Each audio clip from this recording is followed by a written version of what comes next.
Good morning students. Circle कर रहे थे हम लोग, उसका हम लोगों ने फर्स्ट एक्सरसाइज किया था और फर्स्ट थ्योरम भी की थी।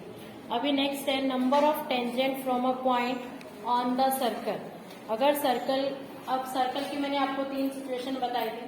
कौन कौन सी? एक सर्कल है, सर्कल के अगर पॉइंट इनसाइड द सर्कल है, अगर हमने फर्स्ट थ्योरम में भी ये डिस्कस किया था, if the point is inside the circle, अगर इनसाइड द सर्कल है और आप लाइन खींचे, राइट, तो ये आपकी जो है वो सिकेंट बनेगी, नॉट अ टेंजेंट। और उस फिर नेक्स्ट कंडीशन हमने ये ली थी, if the point is on the circle, अगर पॉइंट ऑन द सर्कल है तो मैक्सिमम हम कितनी टेंजेंट ड्रॉ कर सकते हैं?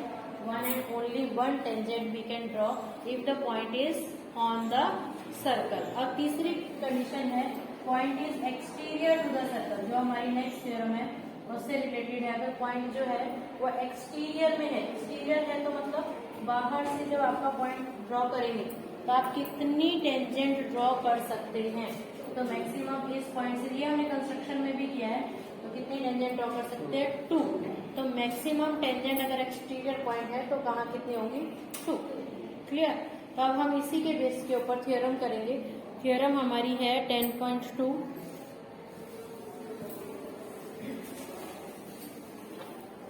थ्योरम 10.2 आपकी है, स्टेटमेंट आपको आएगी इसकी। The length of tangent drawn from the exterior point of the circle are congruent, are equal, are same in length, कुछ भी आ सकता है। ओके, सबका मीनिंग तो सेम ही है। तो इसके अंदर सबसे पहले गिवन लिखेंगे। नेमिंग वगैरह आपको पता है थ्योरम में खुद से ही करना रहता है, राइट। एक सर्कल गिवन है with center O, right? P is a point on the exterior of circle. आप naming, then PA and PB, AA ले लो and B. PA and PB are two tangent with point of contact A and B. तो given में क्या लिखेंगे?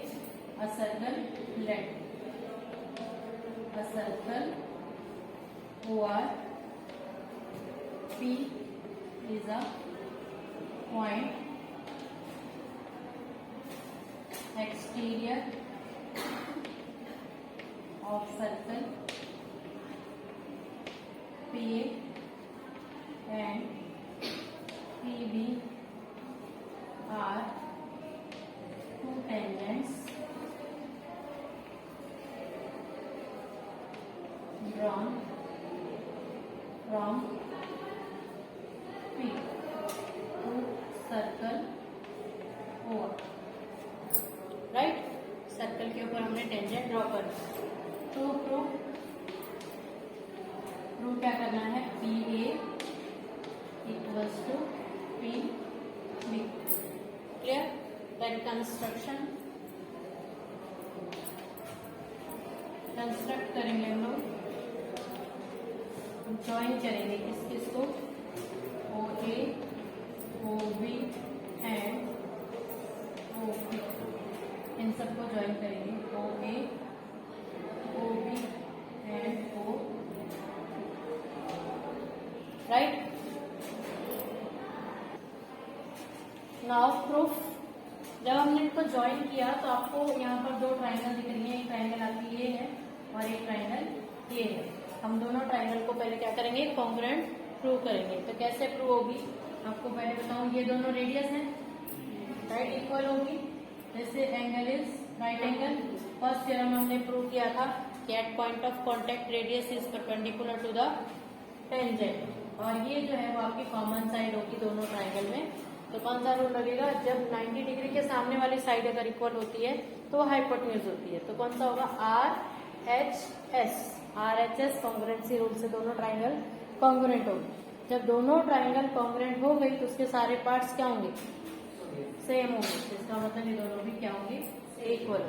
अब इसको हम लिखेंगे फ्रॉम ट्राइंगल OAP। जिस ऑर्डर में आपको बताया था कल भी कि आपको ऑर्डर चेंज नहीं करना। OAP ले रहे हैं तो इधर भी OBP लेंगे। OBP OA equals to OB, radii of same circle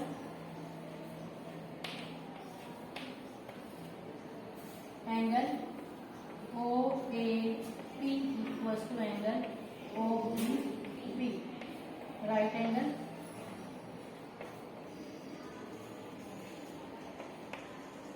OP equals to OP, common side. So by RHS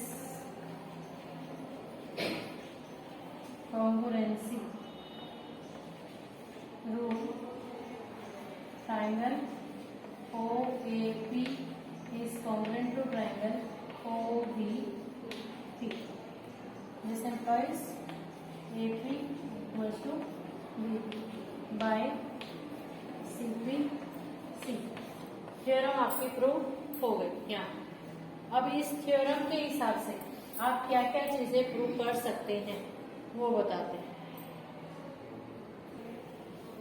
right, यहाँ से हमने ये प्रूव किया कि AP इक्वल्स टू क्या होता है PB बाय CPCT।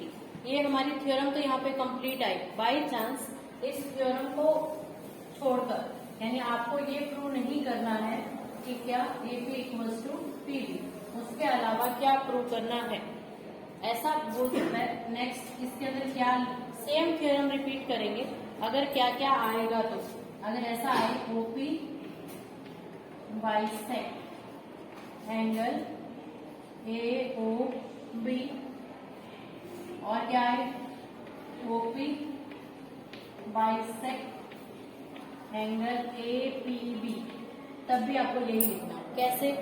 आपका ये OP एक लाइन है, राइट, हमने बताया दोनों ट्राइंगल क्या है कॉन्ग्रेंट है। जब दोनों कॉन्ग्रेंट है, इससे सारे पार्ट्स कॉन्ग्रेंट ना, इसका मतलब ये एंगल इस एंगल के इक्वल होगा और ये एंगल इस एंगल के इक्वल होगा ना।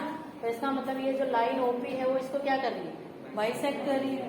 क्लियर? तो बाई CPCT से ये दोनों एंगल इक्वल बता देंगे और वो बाइसेक्ट कर ऐसा बता देंगे। और क्या चीज प्रूव कर सकते हैं? थर्ड, अगर वो पूछे angle AOB and angle APB are supplement। अगर ऐसा प्रूव करना है, इस कंडीशन में आप कैसे लिखेंगे? क्वाड्रिलेटर कौन सा? OAPB इस कैसा है? पहले तो ऐसा भी answer fourth number is acyclic quadrilateral. ऐसा प्रूव करना हो तो भी है। अब इन दोनों के लिए क्या लिखेंगे एक्स्ट्रा? क्या लिखेंगे? ये क्वाड्रिलेटरल आपको दिख रहा है? यस, सबको दिख रहा है।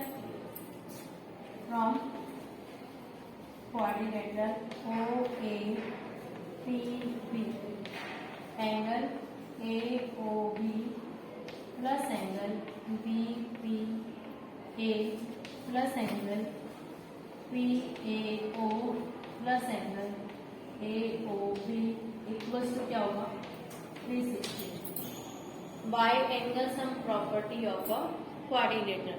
क्वाड्रिलेटरल में अगर मैं ये बीच वाला रब कर दूं, कोई भी क्वाड्रिलेटरल है उसके चारों एंगल का सम क्या होता है 360 होता है। अगर मैं थोड़ी देर के लिए सारा रब कर दूं तो आपको एक क्वाड्रिलेटरल दिखेगा, राइट, उसके चारों एंगल का सम कितना होगा 360। इसमें से हमने बताया कि ये एंगल और ये एंगल कितने कितने डिग्री का है 90 का। कौन कौन सा? एंगल PAO ये वाला और PBO। PB को O कहाँ है? लिखा ही नहीं, AOB वापिस से लिख दिया। इसकी जगह क्या आएगा? एक लिखा हमने AOB ये वाला लिखा, फिर BPA ये वाला लिखा, फिर OBP नहीं लिखा हमने ना, OBP ये आ गया, राइट, एंड OAP लिख दिया, राइट। कौन कौन सा है? ये वाला एंगल और ये वाला एंगल हमारा 90 ये भी 90 प्लस ये भी कितना है 90 इक्वल्स टू 360 और एंगल भी आ गया AOB plus angle A P B plus 90 angle क्या आएगा A O B plus angle A P B equal to कितना आ जाएगा 180 राइट। ये हमने कॉन्सेप्ट कंस्ट्रक्शन में यूज किया था। आपको टेंजेंट के बीच का एंगल दिया होता था तो हम ये वाले क्या करते थे फाइंड आउट करते थे। कैसे फाइंड आउट करते थे, जहां जो एंगल दिया था उसको 180 में से माइनस करते थे तो आपका ये वाला एंगल आ जाता है। सेम वही कंडीशन हमने लगाई है। तो इसका मतलब क्या है, अपोजिट एंगल आर सप्लीमेंट्री। ये वाला प्रूव हो गया, एंगल ए ओ बी है एंगल सप्लीमेंट्री, तो यहीं पे आ गया। अब लास्ट में एक स्टेटमेंट लिखेंगे, अगर ये वाली बात पूछे तो सिंपल एक स्टेटमेंट क्या आएगी, if the opposite angle are supplementary then the quadrilateral is a cyclic quadrilateral. Clear. अब और क्या आ सकता है इसके अंदर, और क्या आएगा, साइक्लिक क्वाड्रिलेटरल है, इसका मतलब क्या है, इसके चारों के चारों वर्टिसेस जो हैं वो किसी सर्कल के ऊपर लाई करते हैं। ऐसा होता है ना, साइक्लिक क्वाड्रिलेटरल क्या होता है, जिस ऐसा क्वाड्रिलेटरल उसके अपोजिट एंगल आर सप्लीमेंट्री होते हैं तो वो साइक्लिक है, और साइक्लिक है तो उसके चारों वर्टिसेस कहाँ लाई करते हैं, सर्कल के ऊपर। तो ये जब सर्कल बना इसका कोई ना कोई सेंटर भी होगा, बिना सेंटर के तो सर्कल बनेगा नहीं, तो सर्कल का सेंटर कहाँ है ऐसा वो पूछेगा। तो काफी बार ये पूछता है वो OP is the diameter of cyclic quadrilateral, ऐसा प्रूव करना है, OP is the diameter of this cyclic quadrilateral. अब वापस कंस्ट्रक्शन वाला चैप्टर याद करेंगे। अगर पी एक्सटीरियर पॉइंट होता था, हम लोग क्या करते थे, ओपी को ज्वाइन करते थे, देन ओपी का क्या करते थे, परपेंडिकुलर बाइसेक्टर, इसका हाफ करते थे, और वो जो हाफ वाला पॉइंट जहाँ पे आता था वहां पे राउंडर रख के ये सर्कल बनाते थे। यस और नो, यस। तो इसका मतलब ओपी जो है वो इसका जो मिड पॉइंट होगा वही हमारा क्या होगा, इसका सेंटर होगा। अगर इसका मिड पॉइंट सेंटर है तो इसका मतलब ओपी क्या हो जाएगा, आपका डायमीटर। क्लियर।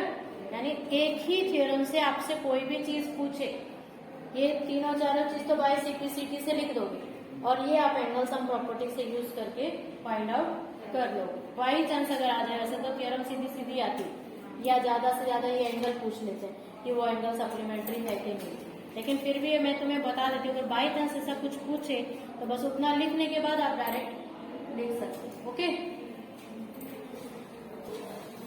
एग्जाम्पल 1 क्या दिया है, prove that in two concentric circles the कोड of larger circle touch the smaller circle, it bisect at the point of contact. इसमें दो सर्कल दिए हैं और दोनों सर्कल का जो सेंटर है वो सेम है। अगर सेंटर सेम होता है तो उन सर्कल्स को हम बोलते हैं कोसेंट्रिक सर्कल्स, राइट। एक सर्कल है जिसके रेडियस r1 ले लो, लेट G1 में लिखेंगे, two concentric circles with centre O, कौन कौन से, R O R1 and circle O R2 where R2 is greater than R1। आप मेंशन करोगे, बड़े वाले सर्कल की रेडियस R2 ली और छोटे वाले सर्कल की रेडियस R1। और क्या दिया है इसने, एक कोड दी है, ए बी इज द कोड of and P is point of contact. और क्या दिया है, ए बी इज द कोड ऑफ सर्कल, कौन से सर्कल की कोड है, ओ R2, राइट। लार्जर स्मॉलर को छोड़ दो, ऐसा लिखते हैं, right. With points which touch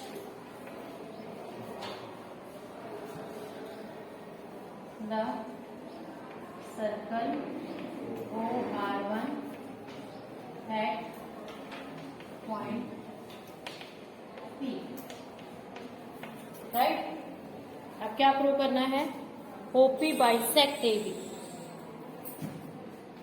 to prove OP bisect यही प्रूव करना है। And OP is perpendicular to A and OP, या तो डायरेक्ट लिख दो OP is a perpendicular bisector of A, वो ज्यादा इजी रहेगा, एक ही सेंटेंस में खत्म हो जाएगा, राइट। क्या लिखेंगे, OP is a perpendicular bisector of A, right. अब लिखेंगे प्रूफ।